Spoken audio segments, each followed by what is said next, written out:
1948 সালে ভবিষ্যৎবাণীর পদক্ষেপ জগতে সত্যের জ্যোতিকে আরও একবার আলোকিত করতে শুরু করেছিল, যা সত্য অদৃশ্য হয়ে যাওয়ার পর থেকে অন্ধকার হয়ে গিয়েছিল।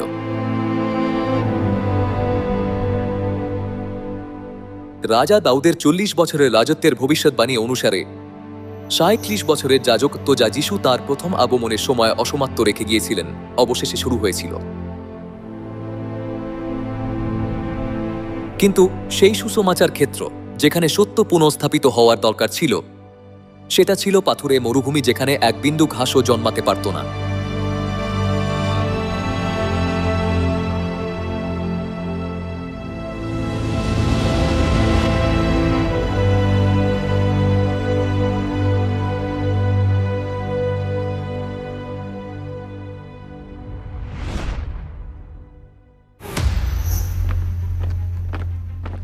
তিনি জাপানি ঔপনিবেশিক শাসনের সময় ভয়ানক শোষণ ও নিপীড়নের মধ্য দিয়ে জীবন কাটিয়েছিলেন। এটা সমগ্র দেশকে যুদ্ধে পরিচালিত করেছিল এবং লোকেদের শুধুমাত্র ঘাসমূলের উপর হাহাকারের জীবনযাপন করতে ছেড়েছিল। খ্রিস্ট আনসাং হোং, যিনি এই ঐতিহাসিক যুগে বাস করেছিলেন, তিনি চরম দারিদ্রতা ও ক্ষুধা এড়াতে পারেননি। কিন্তু এমনকি জীবন ও মৃত্যুকে অতিক্রম করা এরকম চরম যন্ত্রণার মধ্যেও খ্রিস্ট আনসাং হোং জীবনের ব্যবস্থা পালন করা এবং সুসমাচার প্রচার করাকে তাঁর নিজের জীবনের থেকেও বেশি মূল্যবান মনে করেছিলেন।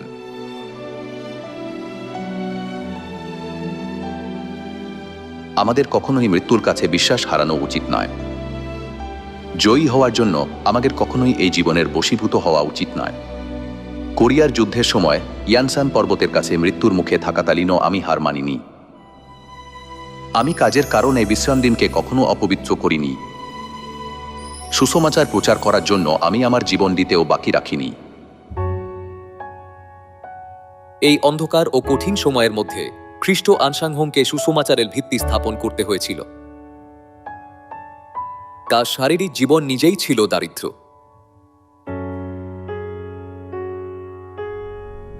তা সত্ত্বেও তিনি তার সমস্ত পরিশ্রমের অর্থ সুসমাচারের জন্য ব্যয় করেছিলেন। আসলে এমন অনেক দিন ছিল যখন তিনি খাবার খেতেন না।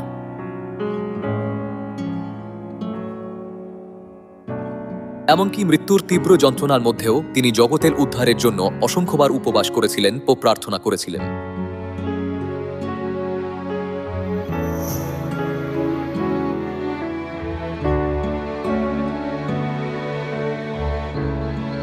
পাহাড়ের মধ্যে গভীর কালো রাত, ঠান্ডা যা হাটকে বিদ্ধ করত, রাতের ভয় এবং অত্যন্ত পিপাসা ও ক্ষুধা।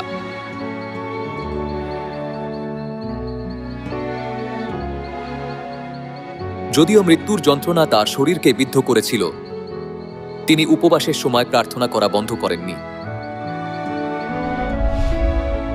এর পরিবর্তে এই জগতের জন্য তার হৃদয় ভেঙে গিয়েছিল ও তিনি তাদের জন্য সহানুভূতি অনুভব করেছিলেন যারা সত্য জানে না। তার সমস্ত শরীর নিরবচ্ছিন্ন কাজের কারণে ছিন্ন ভিন্ন হয়ে গিয়েছিল, কেবলমাত্র যাতে তিনি পৃথিবীর প্রান্ত পর্যন্ত মূল্যবান উদ্ধারের বার্তা পৌঁছে দিতে পারেন। তার উভয় কাঁধে জমা হওয়া সমস্ত ক্ষত ও আঘাত পাথরের মতো শক্ত হয়ে গিয়েছিল।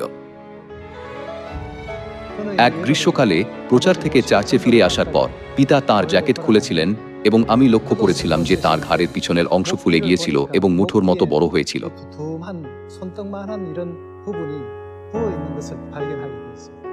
আমি পিতাকে বলেছিলাম, পিতা, মনে হয় আপনার ঘাট ফুলে আছে। সেই মুহূর্তে পিতা আমার দিকে দেখে শুধু হেসেছিলেন। পরে আমি জানতে পেরেছিলাম যে কি হয়েছিল। একটা ভারী পাথর সরানোর সময় দুজন লোক তাদের কাঁধে ও ঘাড়ে এটা বহন করে তার ওজনকে সামঞ্জস্য করতেন।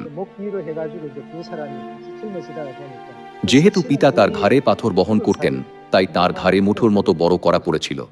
যখন আমি পিতাকে বলেছিলাম এটা ফুলে গেছে, তিনি আমাকে বলেছিলেন এটা ফুলেনি, বরং আসলে এটা শুধুমাত্র তাঁর চামড়া করা পরে শক্ত হয়ে গিয়েছিল। তখন তিনি আমাকে বলেছিলেন যে এটা হলো তাঁর পুরস্কারের পদক। এমনকি যখন তাঁর শরীর ছিন্ন ভিন্ন হয়ে যাচ্ছিল এবং যন্ত্রণা হচ্ছিল, খ্রিস্ট আনসাং হোং হেসে বলেছিলেন, এটা হলো সুসমাচারের জন্য আমার বহুমূল্য পদক।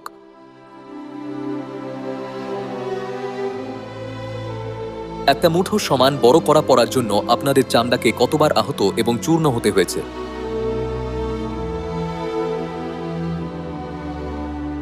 এরকম অনমনীয় ক্ষত হল সেই জীবন ঝড়ের প্রমাণ যা তিনি অবশ্যই সহ্য করেছিলেন।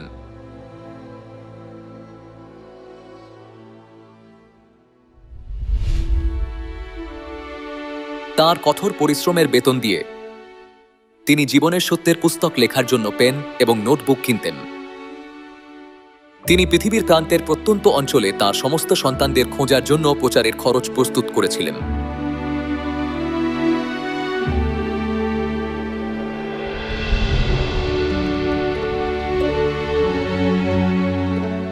তিনি একটা ম্লান জ্বলন্ত বাতির নিচে সারা রাত জেগে সত্যের পুস্তক লিখতেন। তিনি তার হারানো সন্তানদের প্রতি প্রেম ও দুঃখে ভরা হৃদয় দিয়ে ভবিষ্যৎবাণীর প্রতিটি পৃষ্ঠা চেকেছিলেন।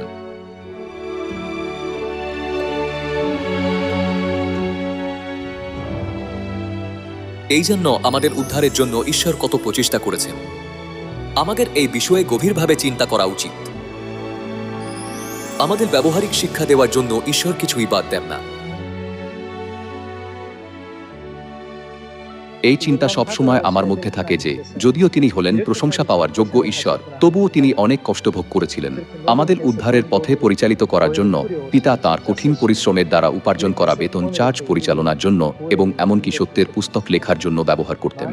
যখনই আমি পিতার করা বলিদানের কথা চিন্তা করি, আমার শ্বাসরোধ হয়ে যায় এবং আমার হৃদয় ভারী হয়ে যায়।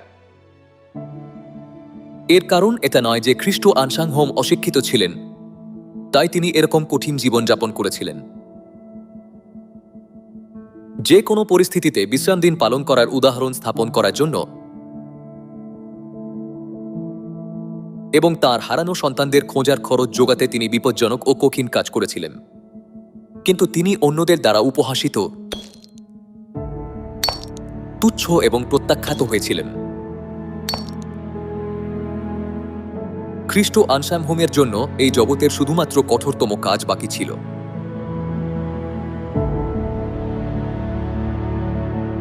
যদিও তার নিজের কাপড় ছিল না এবং তিনি অনবরত ক্ষুধার্ত ছিলেন, তবুও তার পুত্র ও কন্যাদের জন্য পিতা কোনো কিছুই বাদ দেননি। তার সন্তানরাই তাঁকে মৃত্যুর কাঁটার পথে চলার এবং অসহ্য যন্ত্রণা সহ্য করার শক্তি দিয়েছিল। খ্রিস্ট আনসাংহোম তাঁর সন্তানদের জন্য সারা জীবন ধরে নতুন নিয়ম ঘোষণা করেছিলেন এবং জীবনের মূল্যবান পর্ব পুনঃস্থাপন করেছিলেন। এবং ৩৭তম বছরে তার দ্বিতীয় আগমনের সময়কালে মিশনের শেষে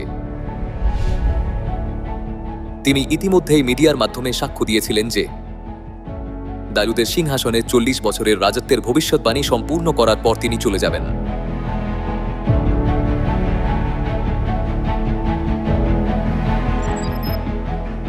দ্বিতীয়বার আসা যিশুকে পৃথিবীতে গুপ্তভাবে আসতে হবে এবং ৩৭ বছর সুসমাচার প্রচার করার পর চলে যেতে হবে।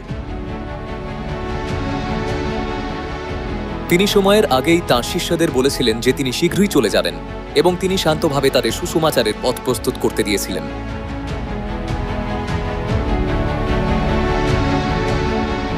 যখন পিতা সাক্ষাৎ করতে এসেছিলেন, তাঁর চেহারা স্বাভাবিকের থেকে সম্পূর্ণ আলাদা ছিল। সেদিন পিতা ভবিষ্যতের দিনগুলিতে চার্চের মঙ্গলের বিষয়ে অনেক উদ্বেগ ও চিন্তায় পরিপূর্ণ ছিলেন। আমার মনে হয়েছিল এটা যিশুর ক্রুশ বহন করার আগের রাতের মতো।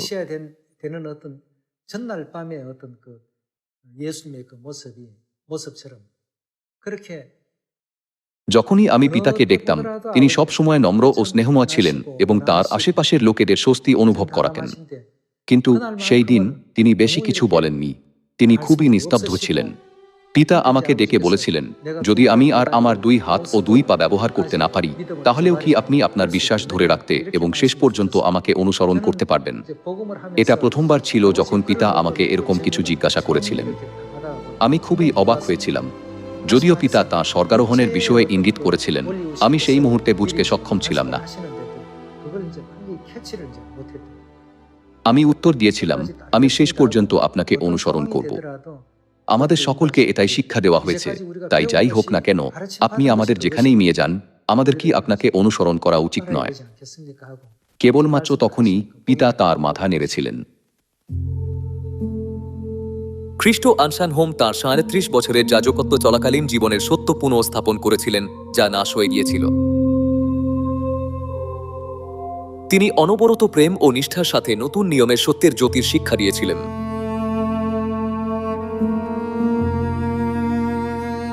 এমনকি এই মুহূর্তেও এই জীবনের জ্যোতি এখনো সারা জগৎকে আলোকিত করছে এবং রক্ষা করছে।